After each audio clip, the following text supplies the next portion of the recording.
You're totally right. Like I love, like right off the bat, you are in like the contemplative mood, like that voyeuristic long shot of our like hitman hero Jeff Costello, which I will repeat again because I think it's just for some reason it makes me laugh that his name is just Jeff. It doesn't. It doesn't. It sounds like not the name of like the coolest Frenchman on the planet. The coolest Frenchman on the planet is not just named Jeff. You know, like he is named Alain Delon. You know, or yeah, he should have been just used his actual name. It would have worked perfectly. Yeah.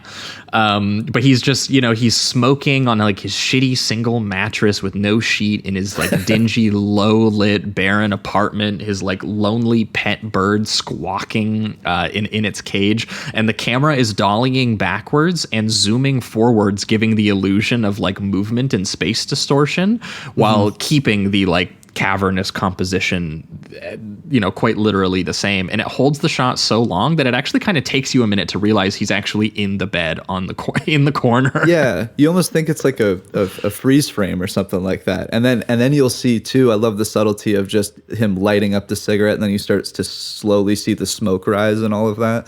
Like he just kind of slowly gets you into that mood. And what's cool too is the bird chirping is constantly happening when you're in that room, and it's really the only score when you're in that room. So it just accents how lonely that apartment feels. It's just you and that bird. That's it. And there's barely it's real there's no male couch, living spaces type moment, you know. It really is. Yeah, definitely. He's got a fridge, a dresser, a bed with no sheets, and a bird. That's pretty much it. I don't even think he's got a radio or anything. It's crazy. Yeah. And shortly after, you're seeing him like don his iconic combination of this like anonymous like fedora and trench coat combo. His eyes and half his face are just like drenched in shadow, and he's hitting those rain-soaked Parisian streets in his stolen car. And this like sick kind of like fluttery that like sounds like an electronic score, but I was like, is this early? And I guess so. Yeah. It sounded very like a way more modern score than 1967 anyway. Like it wasn't just like a typical sort of like noir kind of like orchestral thing. Absolutely. Yeah. And it really does give a very suspenseful mood the entire time. And just given what he's doing, like as soon as he gets into that car, you know, you realize that he's not getting into his own car. He's he's a key ring with 100 rings, and he's like, one of these works in this car. There's only 100 different types of keys. yeah, and he does doing crime was so much easier back then. It is kind of wild to think like that's just all it took, and then he does this several times in the movie. So he's constantly just getting new cars doing this. But I do love the way that, again, his performance. It's, you know, it's completely emotionless, but just the subtlety of him, like his eyes dodging back and forth and not looking at the keys as he's doing it.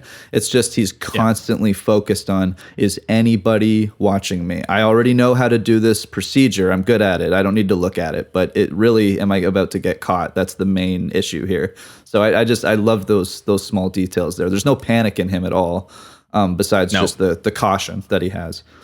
Yeah, and he's driving around in that stolen car. The raindrops are hitting the windshield, kind of like abstracting his face, which is like a shot that Mann would actually steal directly for Manhunter when William Peterson gets his big it's you and me now sport like monologue. It's through like glass and rain like that. And also seeing the woman clearly, like as he's looking beside her when she pulls up beside him, and then when it shows what she can see, it is that distorted rain face.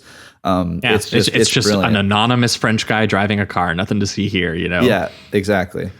And then we get into that like really hyper specific kind of like procedural stuff, though. It's like him, you know, going to the sort of garage mechanic to change the plates on his car and falsify his car paperwork and get his gun. And again, no, not a single word is exchanged, just a snap of the fingers and like cold hard cash exchanging hands, which is like anyone who's fans of like the John Wick movies, literally the underground criminal economy stuff in that first one ripped from this scene, basically. Totally. He briefly pops into his girlfriend Jane's apartment, not for any intimacy though, but for its use as a tool for him as an alibi, making sure that he's seen sort of coming and going during a specific like few hour period.